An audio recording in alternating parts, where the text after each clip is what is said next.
Good evening, everybody, and welcome to today's event from the Jesus College Intellectual Forum. My name is Julian Huppert. I'm the director of the Intellectual Forum here at Jesus College, Cambridge, which you can see behind me. And just to let you all know, we are recording this event for people who can't join us in person. Jesus College itself is ancient and it's weathered many changes. Originally, we were a 12th century nunnery, but we've been a college since 1496.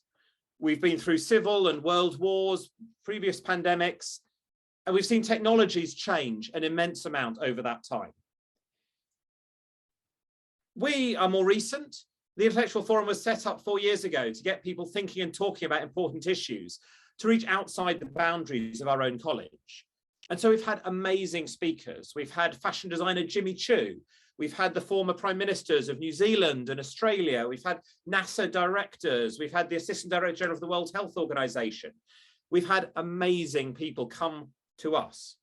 We've also shown off some of the amazing work that's being done by many of our own academics, from how you can use synthetic biology to come up with a new safe, clean way of dyeing clothes, to how we can fix the financial system to save us from climate change and other existential risks. And if you want a real treat, do have a look at the college YouTube channel, where many of these past events are captured and where this will be available in a day or two. And today, we're continuing that theme of looking at transformation and how we can transform something we've used for many, many thousands of years, leather. And I'm really delighted to welcome a very old friend, the founder of Modern Meadow, Andras Forgacs, to be with us today. As you're going to hear, Andras and Modern Meadow are right at the forefront of the new wave of bioengineering.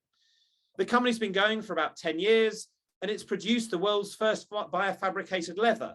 I had the great fortune to see a very early sample, probably about 8 years ago. They've grown rapidly. They recently got $130 million in Series C funding. They're doing really well.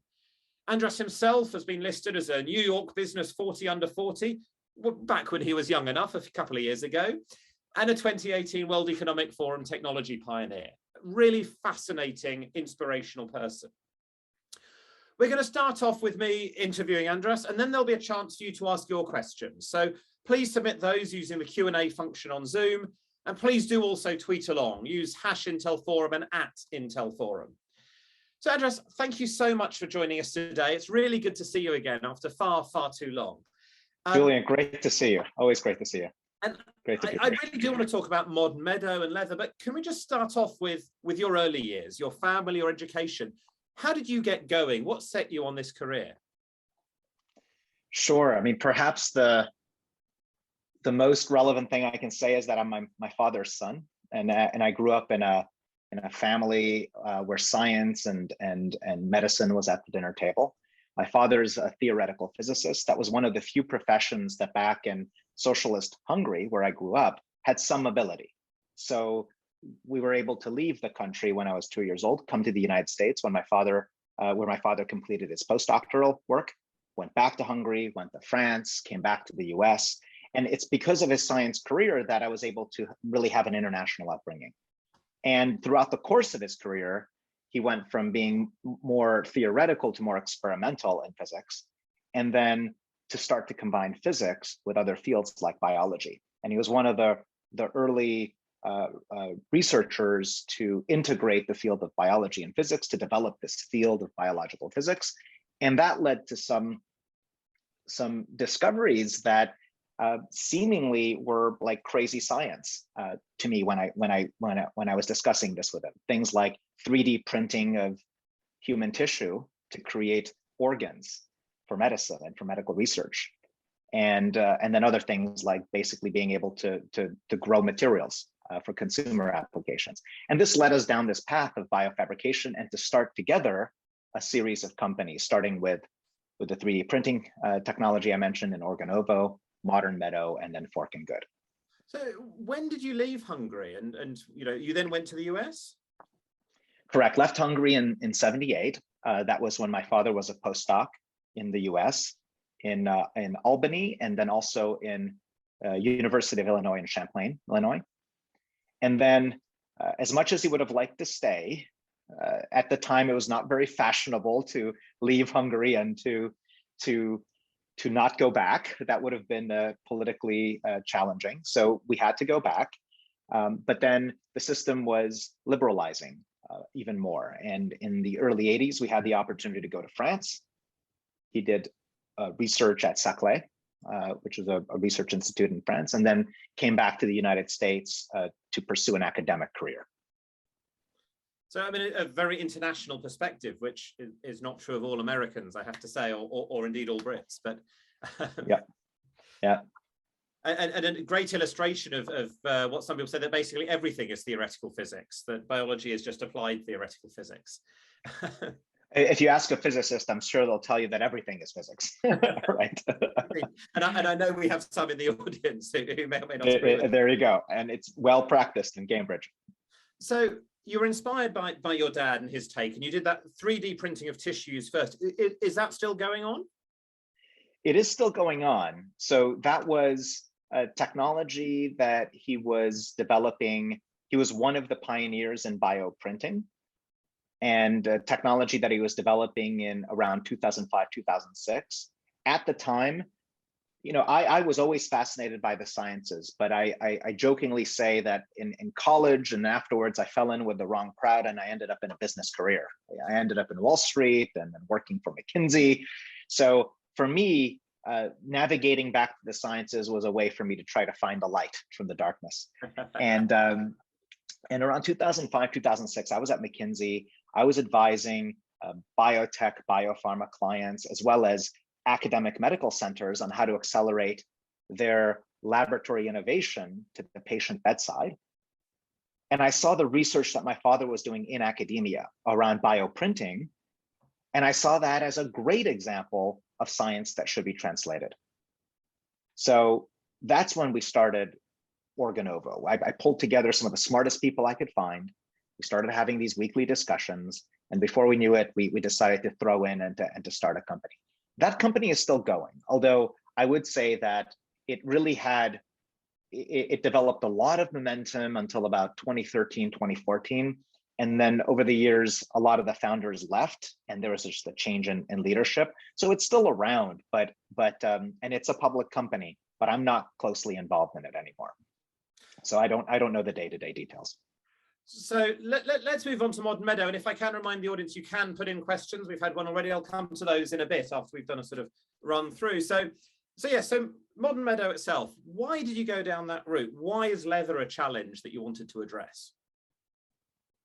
Yeah, I mean, I wish I could tell you that I've been fascinated with this problem since college, but like most things, I find that you have a hunch about a solution, and then you search sometimes for the problem. And that was the case with us with biofabrication. You'll recall with Modern Meadow, with Organovo rather, we developed the technology to be able to 3D print human tissues, things like skin tissue, kidney tissue, liver, muscle, etc. And in doing that, we were developing tissue models that pharmaceutical companies could use to accelerate the testing and development of new drugs. But we did start to have folks approaching us saying, hey, if you can make skin and it's good enough to test and develop new cosmetics with L'Oreal, could you make leather? There's an idea. Or if you can 3D print muscle tissue, could you make meat? And at the time, this must have been 2006, 2007, we thought those ideas were outlandish, and they were certainly out of scope for a company that was focused on biomedical research. But they were intriguing provocations. And I then went, I managed a venture fund. Some of that activity took me to China, and I was living in China. And there I saw that there was an explosion in the consumer sector. The economy was booming, consumer activity was just in high gear, and you could feel the consequence of some of that on the environment, on the quality of the air, the water, things like, there was regular scandals around consumer products at the time. And certainly the environmental footprint of leather goods or meat was a big topic of concern at the time. And I kind of started connecting threads. Hey, if we have a potentially better way of making things like skin or muscle additively, could we use those kinds of technologies or something like it to make leather and meat in a way that is less environmentally burdensome? That was the provocation behind Modern Meadow. Could we make animal products without the animal using biofabrication? And again, we had an inkling around the technology. It turns out that the technology led us to a problem. That problem became actually quite compelling because there was a lot of interest in how to solve it. And then that problem space led us to iterate on multiple different types of approaches. So the technology we ended up scaling and commercializing is not 3D bioprinting, but it's the iteration between a potential solution and a potential opportunity or unmet need that kind of led us down this path. And I mean, because I remember when we spoke sort of, best part of a decade ago, you were mostly looking at the beef side. Why did you move from that towards the leather side? We always started with both at the same time, both leather and meat. It's just that the meat side was more sensational, and you would get into conversations with folks, and that's what people wanted to talk about. But I actually gave a TED Talk in 2013 where I said, look, both leather and meat are being reimagined through biofabrication. But my personal belief at the time, and still is, that materials will progress faster to market because of a whole host of issues. Now, it turns out that there's a lot of interest in the future of meat as well, and there's been lots of innovation in that space, mostly from plant-based that have scaled and entered the market. But there's also cell-based innovation happening and coming to market as well. But I still believe that innovation in materials is moving on in a very fast way as well. And frankly, both are needed. It's just that, and Modern Meadow set out to do both and in the beginning. And then we realized that the exact technologies that we would employ to pursue innovation in food and materials were different. Frankly, the markets were different. The regulatory path was different. So we realized that what we really have here is we have two different companies, which is why years later we spun out our technologies to form Fork and Good, which is one of the leaders in the cell-based meat space. I mean, we could either go down the Fork and Good now, but let's just stick with leather for a moment. Let's focus on Modern Meadow, yeah. How does it, very roughly, because in the audience, I recognize some of the names, so there's a difference in skill levels. Roughly, how does it work? What goes in to produce leather out? And actually, what can come out at the end? Is it animal shapes? Is it massive rolls? Yeah, let me actually reframe and say what we are about at Modern Meadow is we're about using biology to innovate in materials and ingredients, and even we have biomedical applications. So the technology that we've developed over the last 10 years is very different than what we started with back in 2011, 2012. What we do today is the superpower of the company is the ability to source, to develop, to actually produce proteins and to modify and tune proteins, and then to integrate them in a number of different ways into consumer products. We have the ability to produce proteins entirely biosynthetically, where we can produce proteins using molecular biology and fermentation. And we've done that to develop collagen proteins and variants on that platform. And the collagens that we're able to create have very interesting biomedical activity and very interesting activity from a beauty standpoint, which is why it's also relevant for beauty markets. Collagen, it just so happens, is also the main biological building block in traditional leather. It's the main protein in your skin, which is what led us down this path in the first place. Now, since then, we found that there's also plant-based proteins that we can work with that have the same functionality and similar structure that can work in our materials. And because in materials, we're dealing with much larger quantities, we're dealing with metric tons and thousands of square meters, being able to source raw materials from agriculture, from the field, rather than having to produce it from fermentation is much more efficient. So for the purposes of our materials, we use proteins that are plant-derived, but for the purposes of ingredients that we produce for the beauty industry and applications that we're developing for biomedical, those are based on fermentation. But the core technology of the company is the ability to work with these proteins, again, whether it's agriculturally sourced or produced through fermentation, tune them, and integrate them into a range of applications. And in the case of our materials, the way we do that is we take proteins, we tune them, we then combine it with bio-based polymers like biopolyurethane, bio-derived polyurethane. And the combination of a plant-based protein and a bio-based polymer becomes a miscible blend, a molecularly miscible blend, where the performance of the overall system is much greater than that of its parts. And you can do very interesting things, like you can actually bind dye molecules to the protein. Dye molecules will not bind to the polymer, but they will bind to the protein, which means you can have much deeper and richer expression of color in the material. You can also have better breathability. You can have better durability.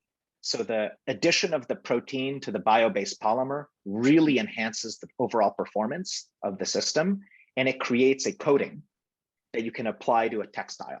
So you have this coating that applies to a textile backer. You can assemble that in a roll-to-roll system through a transfer coating system, and you can integrate different patterns or textures onto the overall resulting material as well. And what you have at the end of this is you have materials on a roll with a textile backing, where you can have very rich color, you can have very high performance, you can have enhanced breathability, and the bio content is high, the sustainability is high, and you can make it very scalably and in a price accessible way to consumers. And now I know you've done some nice things. There was a t-shirt, I think, of the Zoa material. If I wanted to buy something that you've made, would I be able to find it somewhere, or do I have to build a museum? Yeah, what you're referring to is back in 2017, when our technology still was not ready, but we were prototyping it. We were approached by the Museum of Modern Art because they had this unique exhibit called Fashion, is Fashion Modern? Or yeah, something like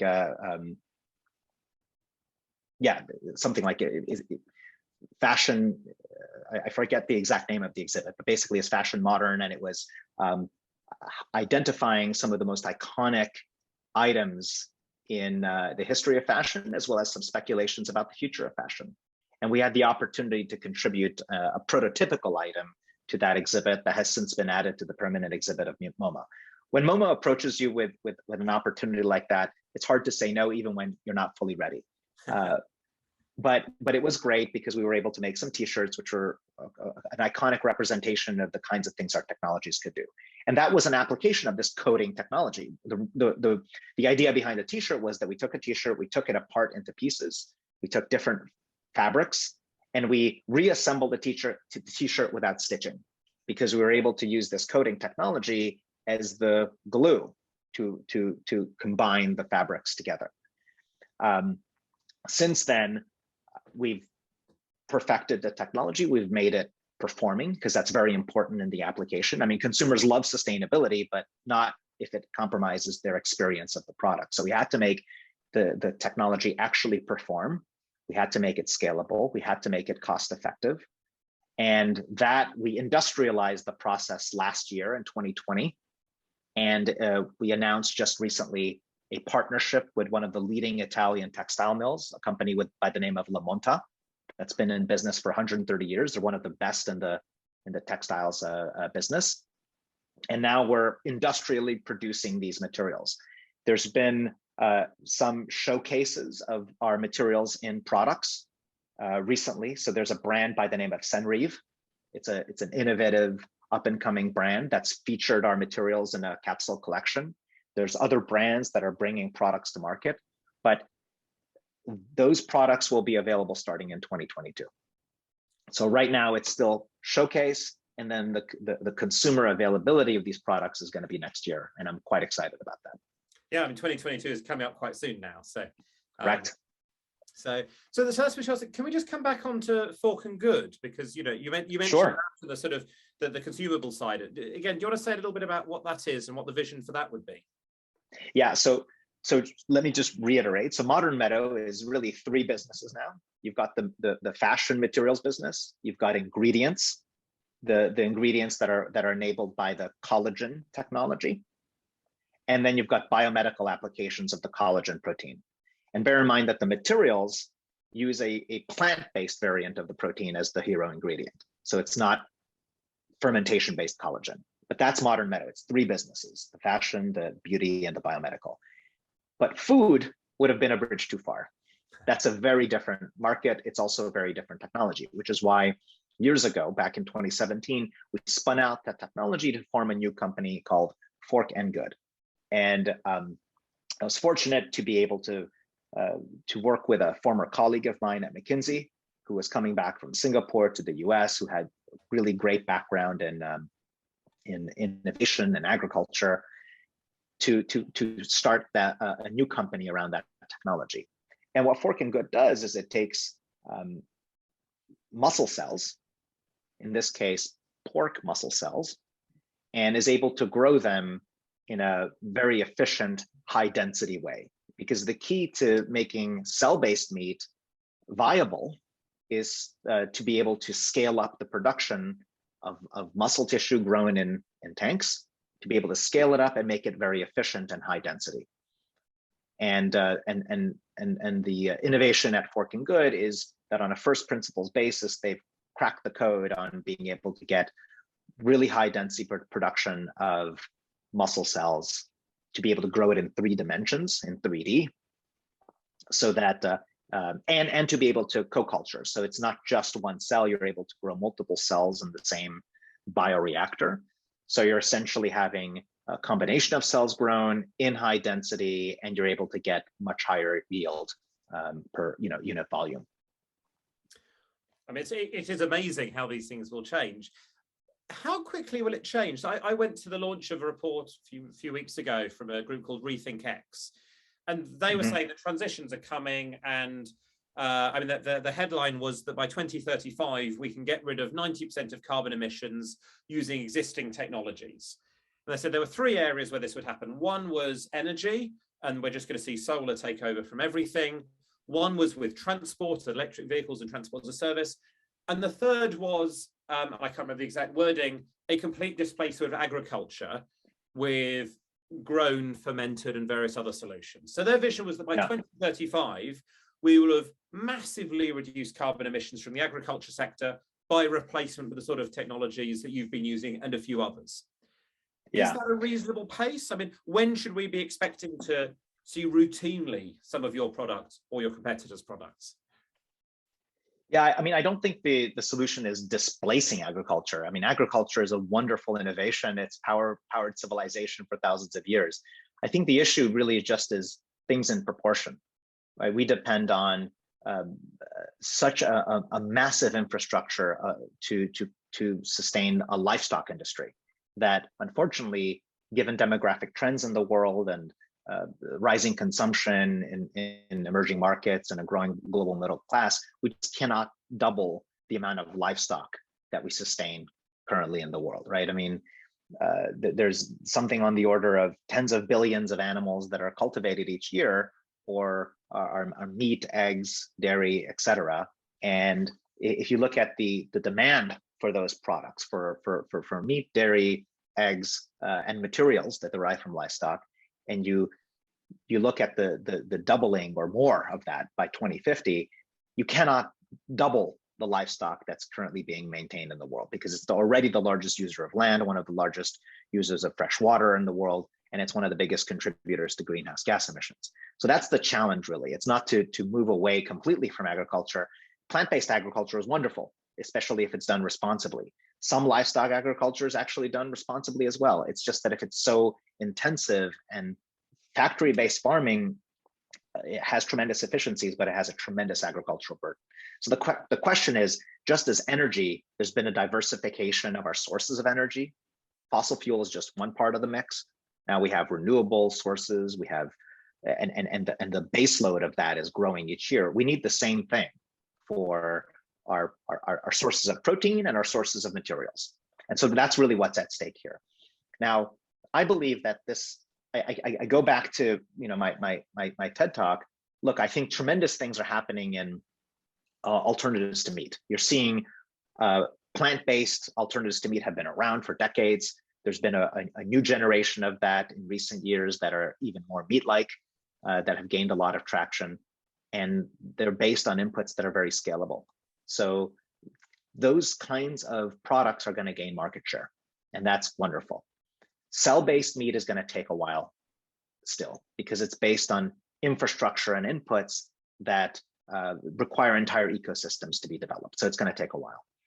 The kind of stuff we're doing in materials, I believe that gains are going to be fairly rapid, because we've purposefully designed our technologies to ride on existing rails. No new factories need to be built.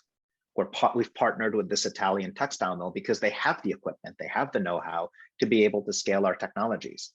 And what I think is really exciting is that whereas in the world of leather and leather alternatives, we've really had two choices: traditional animal-based, right, which is wonderful, right? Traditional leather is wonderful, but it has this bad environmental footprint, and it's a material that at the end of the day it got a whole bunch of problems in the supply chain, and there's a lot of variation and imperfection in the material.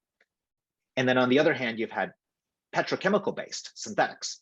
You've had fake leather, right, or synthetic materials, and those have been ever better performing, right? Each year there's been improvements in synthetics, right? But it for the most part derives from petrochemical inputs, fossil fuels. And there's a lot of limitations around that as well. It's not as good as the natural in its look and feel, and it's got an environmental footprint that's not ideal. What I'm really arguing for is that there needs to be an emergence of a third category, a category of bio-based alternatives to both traditional and synthetic materials. And I think that is going to be a fast-growing category. It's going to have the look and feel advantages of both. It's going to have the performance advantages of both. It's going to have efficiencies and scalabilities that are as good as the synthetic. And it's going to be, I think, price competitive with both categories. And it's going to have sustainability advantages vis-a-vis both categories. I think that is going to be a dramatic gain over the next decade. So certainly by 2035, I think consumers are going to be able to walk into stores hopefully much earlier than that, and not have to choose between something that comes off the back of an animal or came out of dead dinosaurs in the ground, but is able to be made of high-performing bio-based materials where the consumer doesn't have to compromise on their experience of the product. So I think that's a fantastic vision. Can I just pin you down on one aspect, because you compared it to the energy transition. The vision of many people is that within order decades, at least, we would have got rid of fossil fuels for burning. We just simply wouldn't be doing it. We would completely replace it with alternatives. Is your vision that we would completely displace synthetic or animal leather, or indeed protein, or that it would still continue to have all three? I mean, look, there could be what my vision is or what I believe the ideal would be, but I think the practical reality is that all three would still exist in a decade or a decade and a half. I would just hope that the growth is not in the traditional animal or in the fossil fuel-based synthetics. The growth is in bio-based. And in fact, ideally, traditional animal-based becomes hopefully a smaller industry, and fossil fuel-based, coming from non-renewable sources, also becomes a smaller industry, right? And that the growth becomes in bio-based. But I don't need to be so categorical to say that those need to go away. I think consumers should have a choice. What I would say is that unlike in energy, where your kilowatt could come from nuclear, fossil fuels, solar, or wind, and at the end of the day, a kilowatt is a kilowatt is a kilowatt. Here, consumers, there's so many other criteria that a consumer can choose, can use to decide which product they prefer. And sustainability is an important one. The performance of the product is an important one. Accessibility is an important one. And frankly, at the end of the day, consumers should have a choice. And bio-based innovations, bio-based materials should win on all three of those dimensions. They should be the best performing, they should be the most sustainable, and they should be the most accessible. And I think they can win on all three of those dimensions. And if they do, then consumers will choose that. Yeah, It seems hard to see how you keep the rest of industry going if it's inferior on all the measures. So correct. There's lots of other really interesting innovations in this space. I mean, I think you may know Colorifics. I know some of your team have been talking, and I see Jim Agioka, who founded Colorifics. One of our fellows here at Jesus is here in the audience. And they're doing some beautiful work in sort of colouring materials without all the environmental degradation.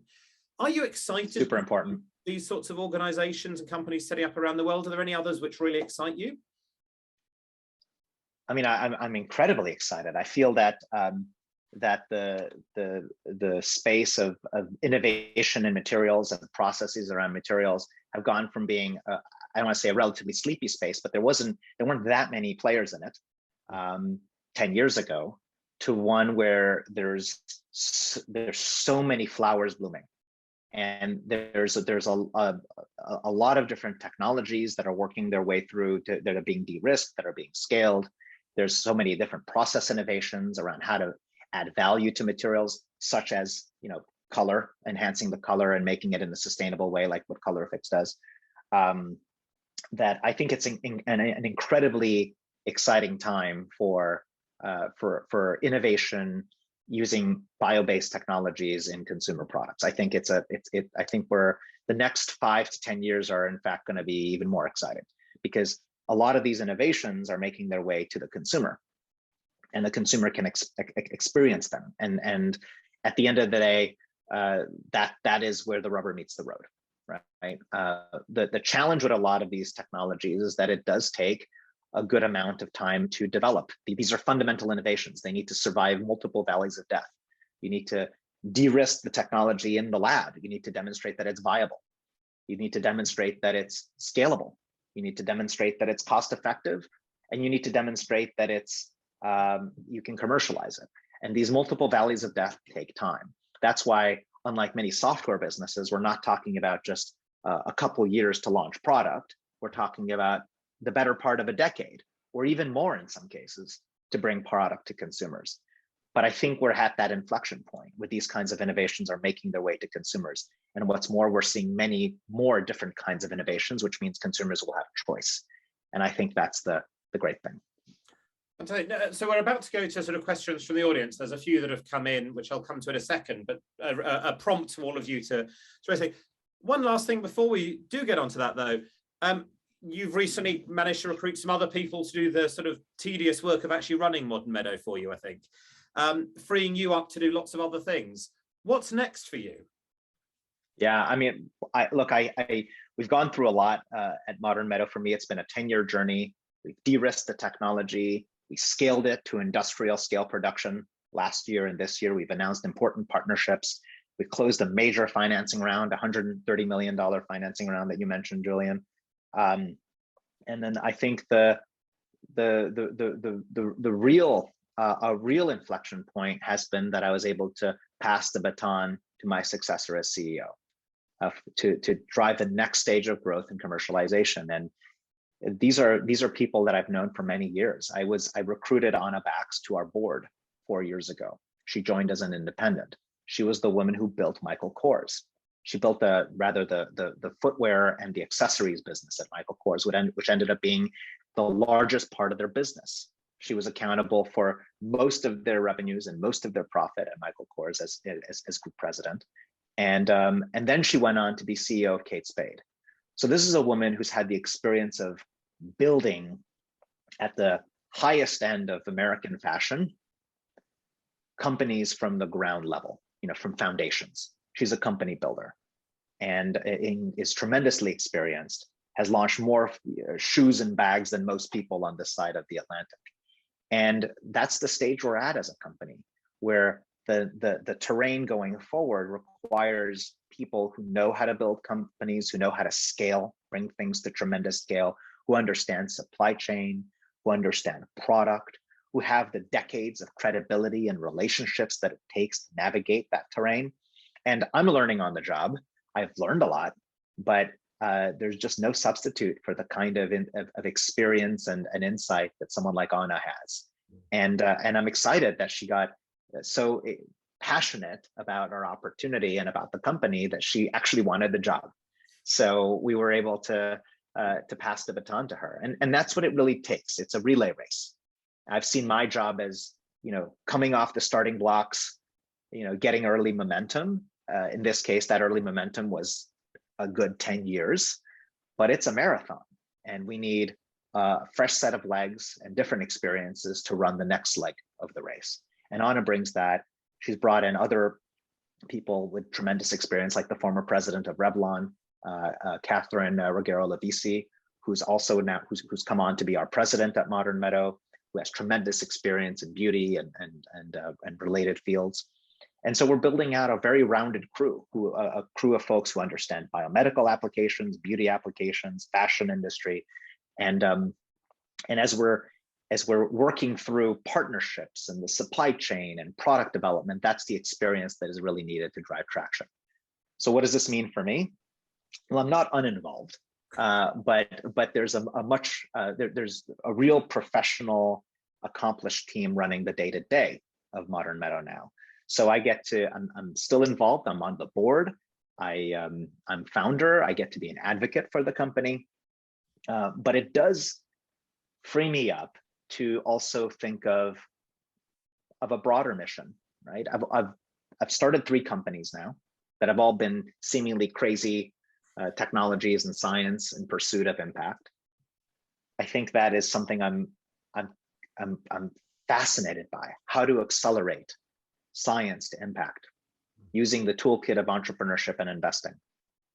And I love doing that. I hope to do this for the next few decades. And I'm now advising other entrepreneurs. I'm investing in companies. I'm continuing to be on the board of Modern Meadow and Fork and Good. And I'm also involved with a crew of other folks who have had the history of accelerating innovations to impact in the field of biotechnology. So that's it really for me. I continue to look for opportunities to accelerate science to impact. And I hear you have some good science and innovation in Cambridge. So I'm compelled to come visit you and see what we can do together. Absolutely. I mean, I could sell all sorts of things. We've got calorifics. We had the biggest selling drug in the world until recently, Humira. AstraZeneca have just opened their new headquarters here. There's also people like ARM. One of my favorite statistics, ARM, who design silicon chips. Each year now, there are more ARM chips shipped than there are human arms in the world. Oh my goodness. That's quite a scale. But so you have to come to Cambridge to see how much more we can do. Cambridge is one of the most prolific and productive centers for translational science in the world. I mean, you guys do it remarkably well. And really, this is a longer conversation I'd love to have with you and some of the participants on this call, but how can we take that and continue to debottleneck it, continue to drive translation of great science to impact at Cambridge and in other geographies? And how can we really continue to perfect that playbook? Because God knows we've got a lot of problems in this world, and those problems require that we bring innovation to bear ever more quickly. Fantastic. So, I mean, I'd love to keep chatting for ages, but I think we should probably let some of the questions that have come in be answered. I want to start off with one that goes actually right back to the beginning of our conversation about what it's like working with a physicist as a father. And this question is from a very distinguished physicist, Jeremy Baumberg, who's had the other thing. He says, well, what's it like working so long with your father? Speaking as a physicist who tried and failed to work with my geneticist father, I'm intrigued how well you had the same visions. I think the key is that I love working with my father, but it's not to say that it's friction-free. You just have to be able to have communicate directly with one another, to be able to not let conflicts fester. But what's also great is that we're so different. We're very complementary, and we're not in the same lane. My father never wanted to present himself as the business guy, and I would never want to present myself as the scientist. I'm not, right? But it's the complementarity, the fact that we respect one another and we're so different, and we know how to communicate very effectively with each other is what makes it work. So, which is really good. So, a couple of other things then. So there's a question here from Sarah Garland, which was talking about just use of land. We've slightly touched on this, but expanding land use for agriculture is a huge problem for sustainability. Now, there's already lots of competition for land for food, for energy, biofuels and others. So when using proteins from agriculture to produce materials, how does that play into the situation? Yeah, I mean, the process that we've developed around bioalloys is actually fairly agnostic to the source of proteins. Right now, we just happen to be using agriculturally derived proteins because they're massively abundant, the kinds of proteins that we need. The proteins that have the functionality and the structure we need are abundant, and they're grown in sustainable ways. We can make sure to source sustainably grown proteins. And at the scales that we're operating at right now, we're not so significant as to displace other uses of these proteins in the market. But we are developing alternatives where we can use proteins that are produced through fermentation, but more efficient fermentation-based processes. Or ideally, where we can use agricultural inputs that are considered to be co-products or waste products of agriculture. So it's a good question. It just so happens that the proteins we currently use are not the main value product of the specific crop, right? So we're able to use proteins from soy. We're able to use proteins from other legumes. A lot of those crops are oil crops, so that's a key value stream. And proteins are an important output of that, but they're seen as a co-product. But we're also developing alternatives to that. We're looking at other sources, and we're looking at approaches where we can valorize agricultural waste. And we're looking at ways that we can convert perhaps some of that agricultural waste to the proteins that we need through fermentation. But that would be a next generation input into our materials. So the next question, just again, sustainability has been a real issue for a number of people here. So if you coat your materials on existing textiles, how is that helping sustainability? Does it also produce microplastics, for example? And how do you deal with real recyclability? And in particular, apparently wool is really good at this because moths will come and resolve your wool recycling problem. So, how much do solving the problem as opposed to just changing it slightly? Yeah, I mean, look, a lot hinges on the textile backer that is used, right? And there are ways of using textile backers that are entirely cellulosic or bio-based, where the end of life is a lot better than if you were to use. I mean, if you use a not a good backer material, one that's based on a petrochemical synthetic, then it's not going to have a great end of life. So we have to compatibilize the coating technology that we've developed with the right kind of textiles. And then there's a lot of optimization there, because you want to make sure that the backer adds to the performance of it, it adds to the hand feel of the material, but you have a lot of choices. And there are sustainable textiles that we can work with as part of our backer. Now, the question of end of life is a really good one, because it's not fully solved. That's one that we're still working on. I'm happy to say that we feel that the inputs that we're using are better than than the state of the market.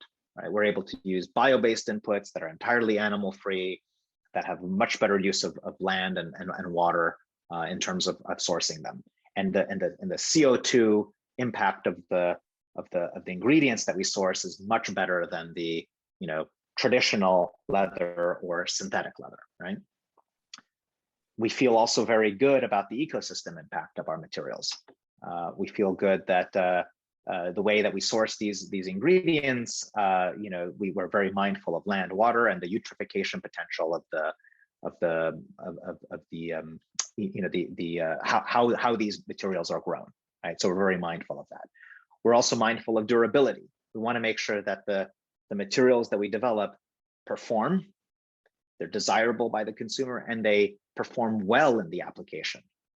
But sometimes, and because our materials are bio-based, the end of life there are ways we can design our materials to be biodegradable in their end of life, and we can design our materials to be recyclable, right? The challenge is sometimes in the trade-offs, because the more durable we make our materials, the less easily they might biodegrade. And sometimes that's where there's optimization to be done. So right now, I would say the inputs, the front of life and the performance in use are quite good.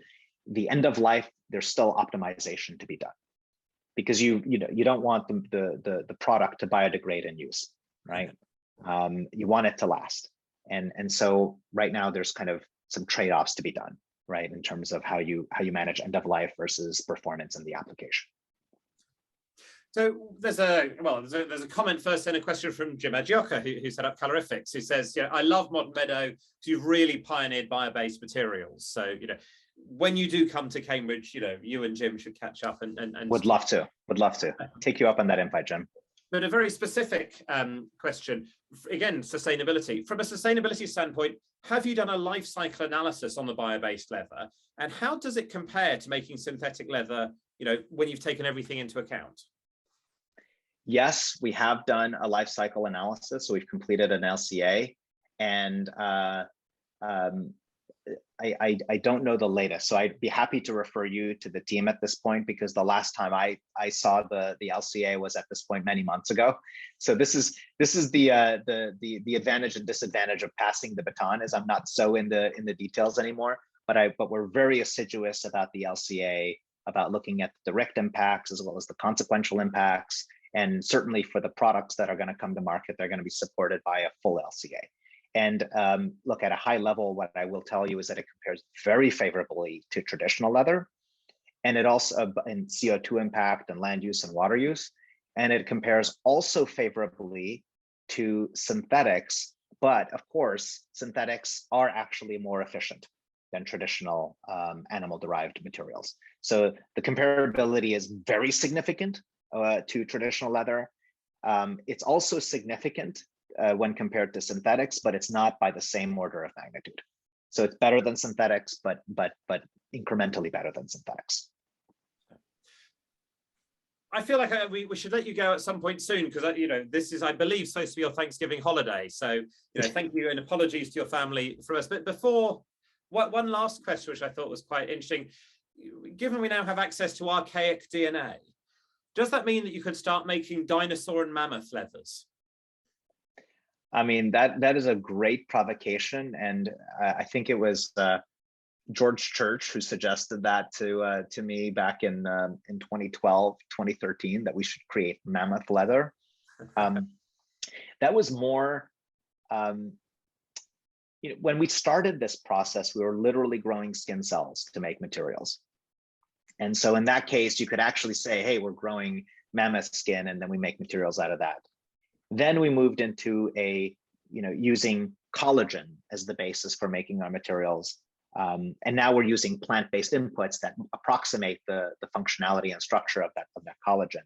So because there's no animal-derived input in our materials now, and there's no connection to animal DNA anymore, I don't even know what that would look like in this technology, in the bioalloy technology. I mean, I guess technically speaking, you could make mammoth collagen, and you could use that mammoth collagen as the protein input into a bioalloy, but it's not that the consumer would experience anything different from it. They would just experience the material the same way that it is if it's from a plant-based source. So the gee whiz would be in the story; it would not be in the consumer experience, unfortunately. So, oh well, it's a shame. At least we don't have to do Jurassic Park in order to get the animals first to grow them up. Look, correct. I remember when we had a chat, as I say, it must have been not quite 10 years ago, sort of 8 or 9 years ago, and you showed me a little piece of leather. And it was just transformative and so exciting. And there's so many things that can be done when you control the thickness of it, when you control all the parameters. And it's just really interesting to see, in some ways, both how quickly and how slowly things have developed. But, transitions happen very rapidly. And it sounds like you're right on the edge of being able to really transform things. Next year is very soon.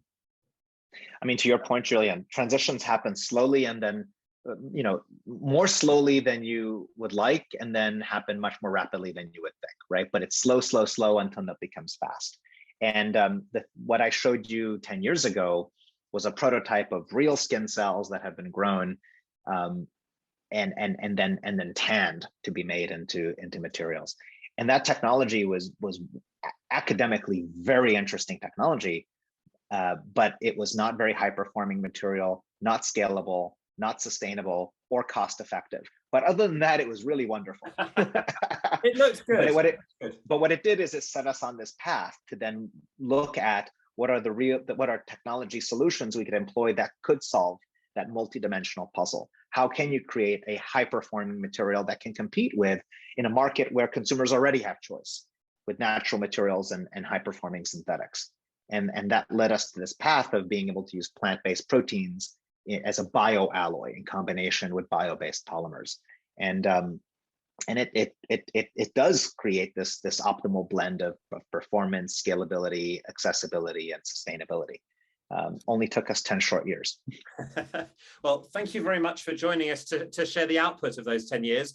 I look forward both to the launch next year, but also to seeing what else you've come up with in another 10 years when it will be amazing. But hopefully you'll have come to Cambridge before that. We'll be able to chat in person, and we'll see whether we feed you plant-based food or animal-based, cell-based food when you arrive. Fantastic, brilliant. Really enjoyed it. Thanksgiving, and thanks for joining us. Great speaking with you all. Take care. Bye. Be well.